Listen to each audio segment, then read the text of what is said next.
बिस्मिल्लाहिर्रहमानिर्रहीम। अस्सलाम वालेकुम नाज़रीन, फ़िदा आदिल हूँ, आप डेली मैदान देख रहे हैं। तैमूर सलीम जगड़ा हमारे साथ मौजूद हैं, साबिक़ सूबाई वज़ीर पाकिस्तान तहरीक इंसाफ के आप आज़ाद उम्मीदवार थे और धांधली के इल्ज़ामात और मज़ीद तफ़सील भी आपने बयान कर दी।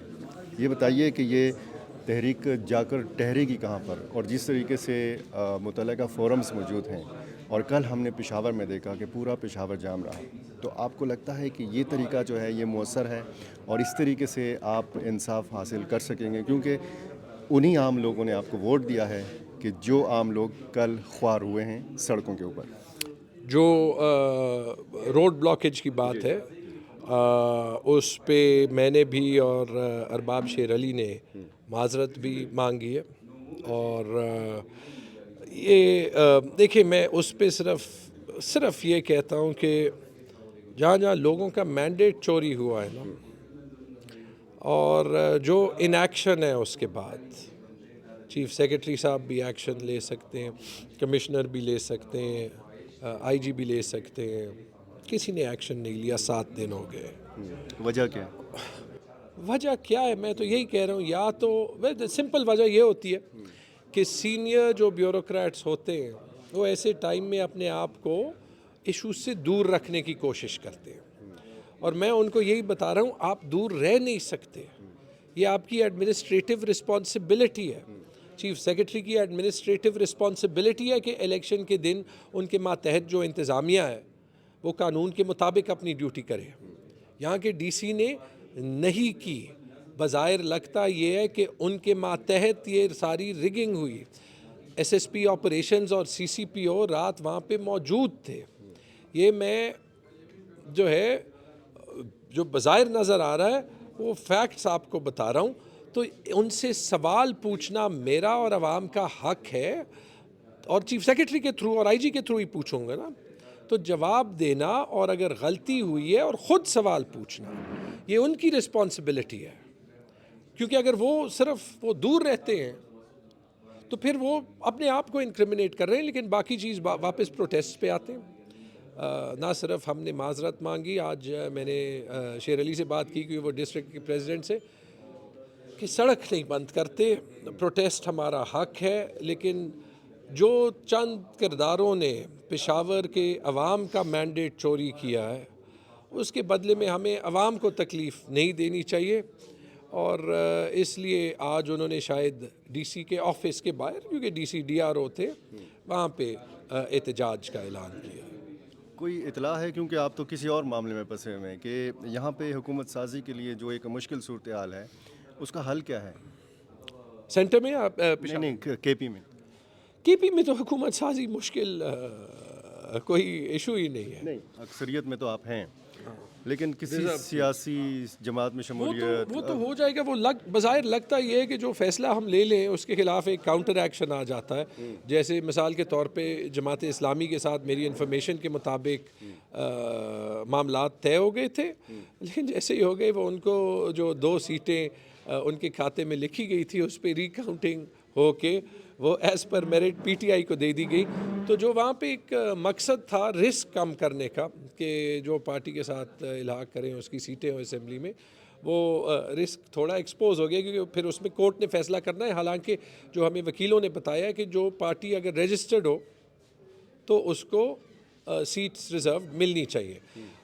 खैर वो उस पर बात हो जाएगी, लेकिन मेरे ख्याल में इतना बड़ा मसला है ही नहीं। 2/3 मेजॉरिटी तो बगैर रिज़र्व सीट्स की आ गई है, तो ज़्यादा से ज़्यादा एक सेनेट सीट वोटिंग में कम पड़ेगी।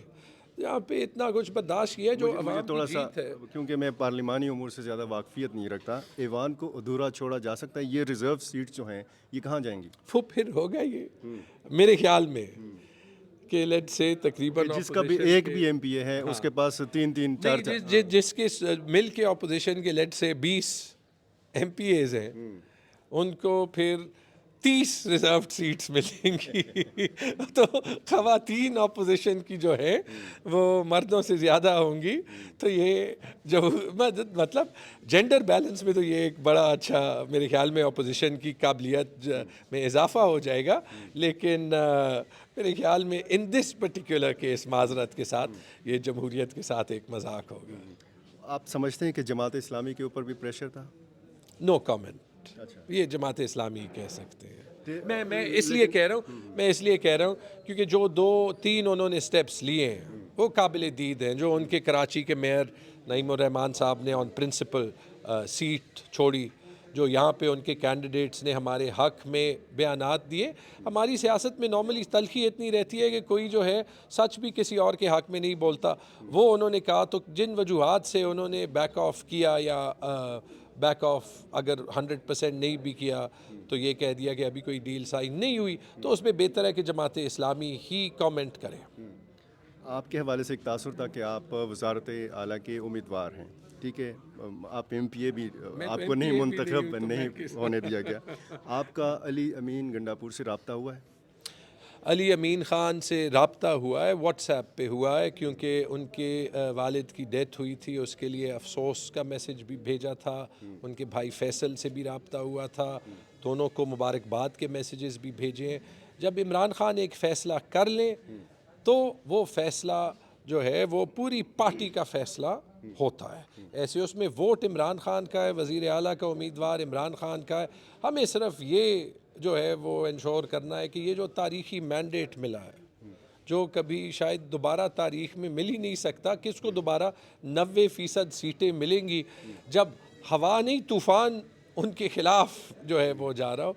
तो उसमें जो रिस्पॉन्सिबिलिटी है एक तरफ गवर्नेंस की और दूसरी तरफ मुल्क के मामलात आगे बढ़ाने की, ये दो इनक्रेडिबली बड़े चैलेंजेस हैं। इनको किसी तरीके से हल करना है, इमरान ख़ान को जेल से निकालना है, मुल्क में रूल ऑफ लॉ और रूल ऑफ द कॉन्स्टिट्यूशन लाना है, ताकि दोबारा ऐसे इलेक्शन कभी पाकिस्तान की तारीख़ में ना हो। हमने पूरी दुनिया में अपने आप को एम्बेरस कर दिया। अब पेशावर की मिसाल ले लें, जो पैसों की बातें चल रही हैं वो आपने भी सुनी है, मैंने भी सुनी है, और इस बार तो उसके सबूत भी मौजूद हैं। अगर ये तासुर जाए सियासतदानों को कि कैंपेन ही ना करें, 5 बजे तक सोचें ही मत कि आपके डब्बों में कोई वोट देने आता है या नहीं, उसके बाद फिर देखें RO या DC या DRO कहाँ बैठा है और वो कितनी पे लेन देन करता है, तो हमारी सियासत बड़ी गलत डायरेक्शन में चली जाएगी। आपने मुस्तकिल हल की बात की है। इमरान खान साहब ने कहा कि मुस्लिम लीग नून से बात नहीं हो सकती, पीपल्स पार्टी से नहीं हो सकती, MPM से नहीं हो सकती, बाकी किसी सियासी जमात का नाम नहीं लिया। मौलाना साहब ने कहा कि हमारा PTI के साथ जिस्मों की लड़ाई नहीं है, दिमागों की लड़ाई है। तो क्या ये मुमकिन है कि मुस्तकबिल में PTI JUI करीब आए?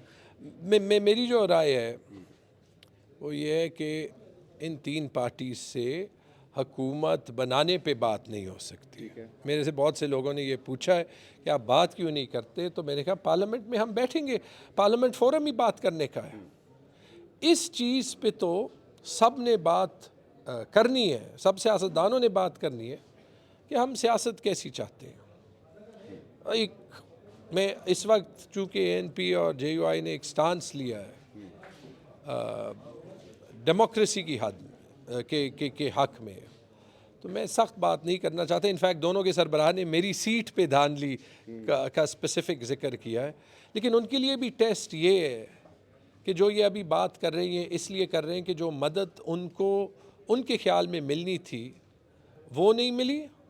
चलें वो भी मान लें कि वो भी हो, लेकिन वो अगर प्रिंसिपल पे बात कर रहे हैं तो फिर एमल ख़ान को ये भी चाहिए कि जो सीट PK 75 अरबाब उस्मान ने जीती है, जहाँ उनके वोट 35,000 कोई ज़्यादा हुए हैं, वो भी हाईलाइट करें। और मेरे ख्याल में 2 सीटें तो मेरी नॉलेज में, मेरे ख्याल में आसिम खान से भी JUI के नॉमिनी जीते हैं, JUI के या मुस्लिम लीग नून के, सॉरी मैं माजरत, एक तो कम अज़ कम JUI के नॉमिनी जीते हैं, नूर आलम खान, जिनके 38,000 वोट को 1,38,000 बना दिया गया, और वो मौलाना फजल रहमान के नॉमिनी भी नहीं है। ये 5वीं 6ठी पार्टी है जो नूर आलम खान साहब चेंज कर रहे हैं। हाँ, ऐसे है या नहीं है? तो वो भी आइडेंटिफाई करें, इनका स्टांस ज़्यादा मजबूत हो जाएगा। ये सब के हक में है, हमारे सियासी पार्टियों के हक में, सिविल ब्यूरोक्रेसी के हक में और इस्टेब्लिशमेंट के हक में है कि गवर्नेंस का मॉडल जहाँ पे किसी भी इदारे पे गलत दाग ना लगे उसकी तरफ हम जाएं। ये आसान काम नहीं है कि पिछले 2 साल बड़े मुश्किल रहे हैं, लेकिन जब तक ये नहीं होगा तो पाकिस्तान में स्टेबिलिटी नहीं आएगी। यही बात तो इमरान खान साहब कह रहे थे कि ऐसे इलेक्शन से जो स्टेबल गवर्नमेंट हम चाहते हैं वो नहीं आएगी। अब नवाज़ शरीफ 17 हकीकी NA सीट्स और 40 प्रोविंशियल असम्बली की हकीकी सीट्स, वो मिलावट मिला के भी 70-80 सीट्स दोनों जगह हो गई, उस पर हुकूमतें बनाएंगे तो वो क्या गवर्न करेंगे? ठीक। ऐसी भी कोई इतला आपने सुनी है कि आपके जितने भी आज़ाद लोग कौमी असम्बली में या सूबाई असम्बली में तो ज़ाहिर है कि अक्सरियत है, वो ऐवान में ही ना जाएं? मैंने इतला नहीं सुनी। जो ये नज़र आ रहा है कि जहाँ पे हमारे MNAs की लॉयल्टीज़ को चेंज किया जा रहा है, देखें 2 साल में हमने ये सबक नहीं सीखा कि वो जो हमारी सियासी प्लेबुक का हर हरबा था, मेरे ख्याल में कोई हरबा रहा नहीं जो इमरान खान के ख़िलाफ़ इस्तेमाल नहीं हुआ, कोई नहीं रहा ऐसे। हाँ, इलेक्शन से एक हफ़्ता पहले उनको टोटल 7, 14 और 10 31 साल की सज़ा दी गई, सिंबल लिया गया, TV पे ban, propaganda campaign, election campaign के दौरान आपने देखा हमारे पोस्टर्स फाड़े गए, 90% कैंडिडेट्स तो कैंपेन में निकले ही नहीं, वीडियो पे कैंपेन कर रहे थे। इस सब के बावजूद अवाम का फ़ैसला देख लिया ना आपने, और जो नहीं भी देखा वो भी सब ने देखा है।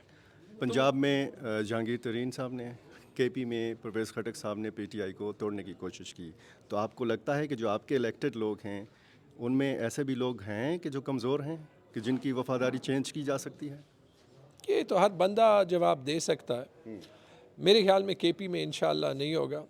पंजाब में चूँकि कुछ केसेस आए हैं, लेकिन अगर जहांगीर खान की पार्टी के साथ जो हुआ, और जहांगीर खान के मैं बड़े क्लोज़ रहा हूँ, महमूद ख़ान साहब और परवेज़ खटक साहब के साथ जो हुआ, और उन दोनों को भी मैं क्लोज़ रहा हूँ, अगर ये हमें नहीं सिखाता कि अवाम किस टाइप की सियासत चाहती है और नहीं चाहती, तो जो भी इस मैसेज को नहीं समझता, जो सियासतदान इस मैसेज को नहीं समझता, तो पाकिस्तान के साथ तो वो जुल्म कर रहा है, वो अपने सियासी करियर के साथ भी जुल्म कर रहा है। KP में जितने मुंतखब हुए हैं आज़ाद लोग PTI के, ये सब अली अमीन के नाम पर मुत्तफ़िक हैं? जब इमरान खान ने फैसला कर दिया तो सब मुत्तफ़िक हैं। बहुत शुक्रिया।